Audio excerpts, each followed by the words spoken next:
In today's video, I want to take you guys through a interview that Famitsu conducted with Monolith Soft President Takahashi Tetsuya, and Nintendo Life had a complete translation of the interview, so full credit to them. I will leave a link to the interview in its entirety in the description box below with translations done by them, so I have to give them credit, and you definitely should check out their site and read the review from them for yourself. And also, they just produce great content, so it's definitely a site worth bookmarking. But there are some tidbits that I found rather interesting regarding the development of this game. When asked when did development on Xenoblade Chronicles Definitive Edition begin, Takahashi responded, "I remember we launched the project near the end of 2017, immediately following the release of Xenoblade Chronicles 2.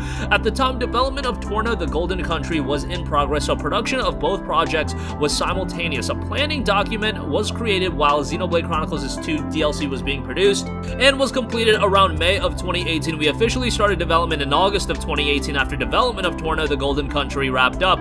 I think in that sense, it could be said that both projects had been progressing alongside each other, but staff was divided three ways: staff working on a new title, staff for Xenoblade Chronicles Definitive Edition, and staff working on both." That's a very interesting piece of information, given the fact that that pretty much lets us know that there is another major game in development by them. I think all of us had kind of expected that, but Definitive Edition is being developed and that's wrapping up, and now they are also having work done on another game. And what's interesting is with Definitive Edition wrapping up, that means that other staff is going to embark on another new project. Could that be Xenoblade Project X or Chronicles X? I keep messing up the name of that because I remember when it was announced in its project name. Nevertheless, you guys get the idea. So Monolith Soft is probably going to be launching another project very soon, and they probably have another new game that's relatively far along in development. As far as what the Definitive Edition means to the game, the title was decided after consulting with Nintendo. Since the game has been upgraded in several ways, it was difficult to decide. It's not like a deluxe edition giving the impression of additional content. However, there is additional content, so it kind of is a deluxe edition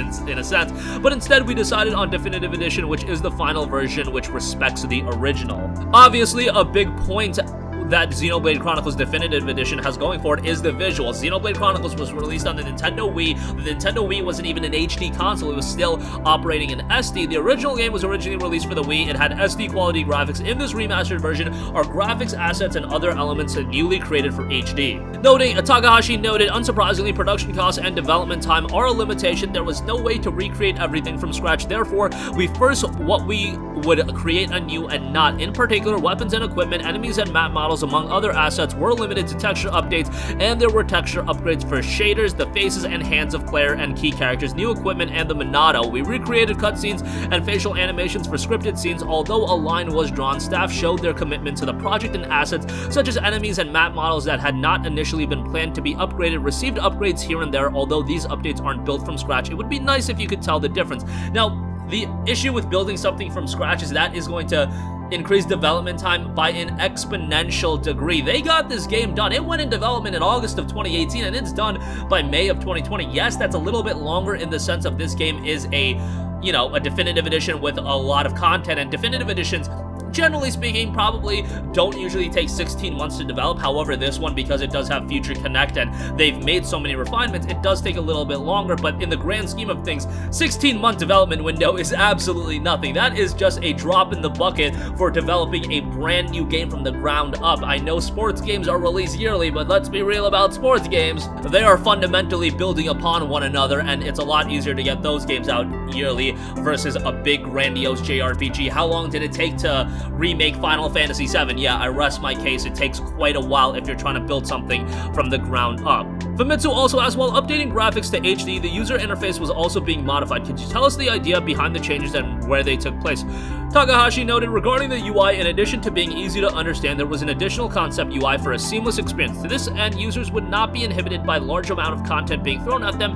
NaviRoute shows you the way to the locations of quests. Chance Arts tells you the arts that meet special attack conditions with icons to let players boost their battle experience. We added these elements with the goal of remastering the content to convey the charm of the original game, including filters and favorite functions that allow players to choose and sort their equipment. There's a lot of other information that is gone over in this interview. I do do want to lastly note his closing statements. Is there anything you would like to say to older Xenoblade fans as well as to players who will be playing the game for the very first time? Takahashi noted, Xenoblade was the starting point of new growth for Monolith Soft. The work is the culmination of the staff's determination and hope at the time, and those same feelings of the staff today. It shows the future of Monolith Soft. We hope old fans will feel the effort to our staff, while new players will get a sense of the future. So very, very optimistic things as far as the future of Monolith Soft. They're growing at an exponential rate. Their games are selling very well in the sense of JRPGs always typically have a ceiling that is a little bit harder to break, but Xenoblade is definitely hitting that threshold of being one of the top JRPG franchises from a commercial standpoint, and I would even say it's at that level. Sure, the original wasn't a barn burner from a sales standpoint, neither was the Wii U release, but that was on the Wii U, but Xenoblade Chronicles 2 did really well, and I think the Definitive Edition has a significant amount of hype behind it, and I think it's going to sell exceedingly well, given everything that the game has got going for it. That's going to conclude this video. Again, link to Nintendo Life in the description box below. A lot of information regarding this Definitive Edition is there, and a credit to them for translating the Famitsu interview. Credit to Famitsu for conducting the interview in the first place. That's going to conclude this video. Sound off with all of your thoughts in the comment section down below. Thank you for watching, and goodbye.